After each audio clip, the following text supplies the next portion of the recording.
What's next? Dealing with anger.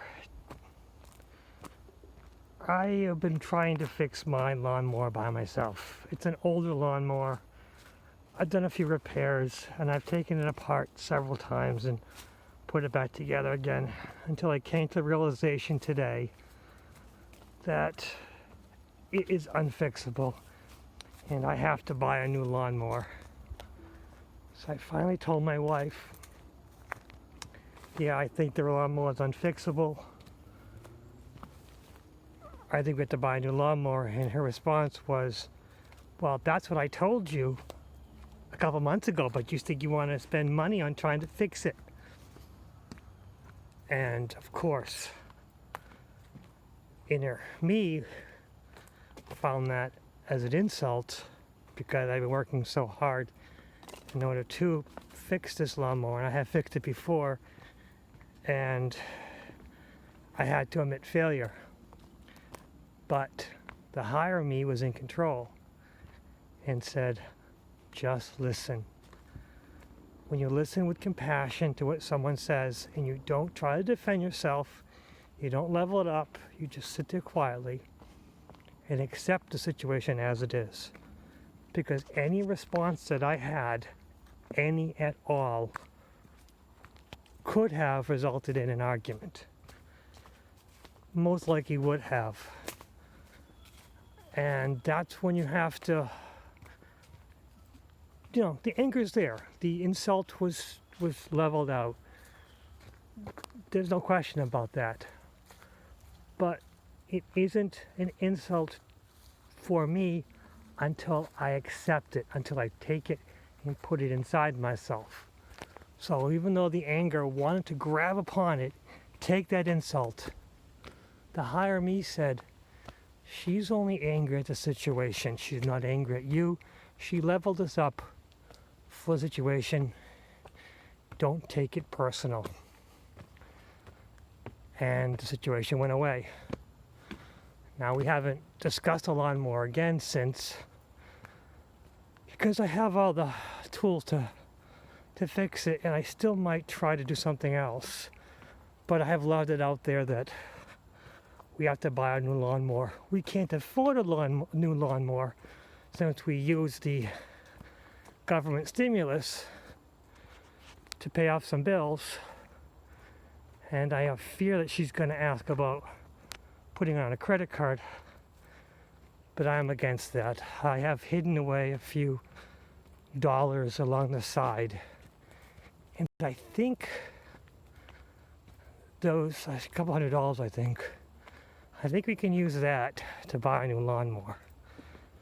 And yes, I have hidden money, but it's not outwardly hidden. It's just, every so often cash comes in and, and she tells me to put it in the bank, and I put some of it in the bank and leave some of it in my wallet. It's just one of those things. It's not really hidden money as much as it seems like money that's not in the savings or checking, when money that's not in the checking account is kind of disappear. So we look for ways of, more frugal with the money, but the more money that's in the checking account, it seems like we spend it more. And I'm using we as a real we because honestly, I try to spend as little money as possible. I'm always trying to find ways of saving money, and like fixing the lawnmower rather than buying a new lawnmower was my idea of trying to save money. But yes, I did spend a little bit extra trying to fix it up, but everything I spent trying to fix it up can be used somewhere else. It's not like I, put all this into the lawnmower that can't be used anywhere else. It's just little tools in here, there. And it wasn't that much, it wasn't more than maybe $20, $30. And as long as, I did replace a blade, and that blade probably could be used in a lawnmower if I'm careful. If not, that was like $12, $15. But here's, I'm meandering a little bit, but when someone levels words towards you that can be taken as an insult, it isn't an insult until you accept it upon yourself, until you grab it and put it inside you and say, I think it's an insult. I level it up. I start an argument. I defend myself. I mean, even defending yourself means, you're accepting it.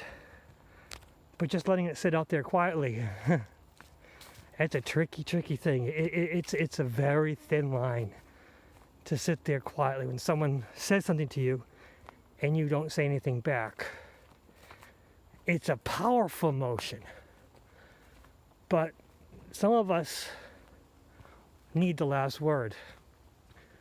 But the intellectuals, the higher people, know that sometimes the last word is not spoken. Sometimes the most powerful last words is no words at all.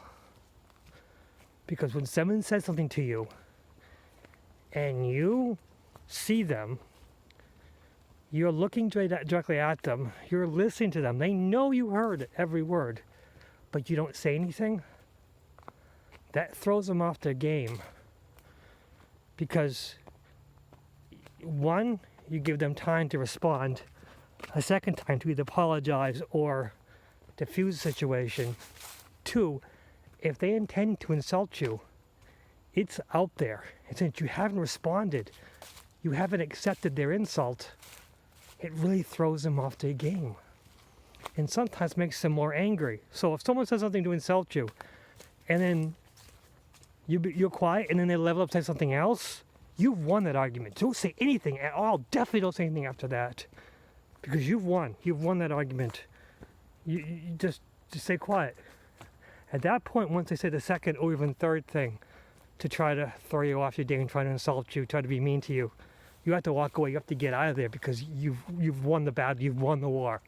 Get the hell out of there because there's nothing good you can come from that.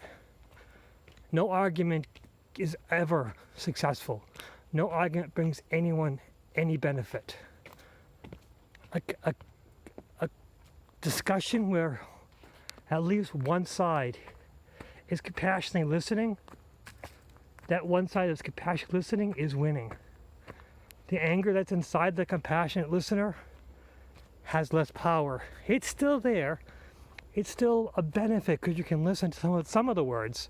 Because even anger has some good points. But the point is to use it as a tool. And like all tools, they can be used constructively or destructively. So you have to use the words the anger gives you as information. Not to be used right now, but to use consider.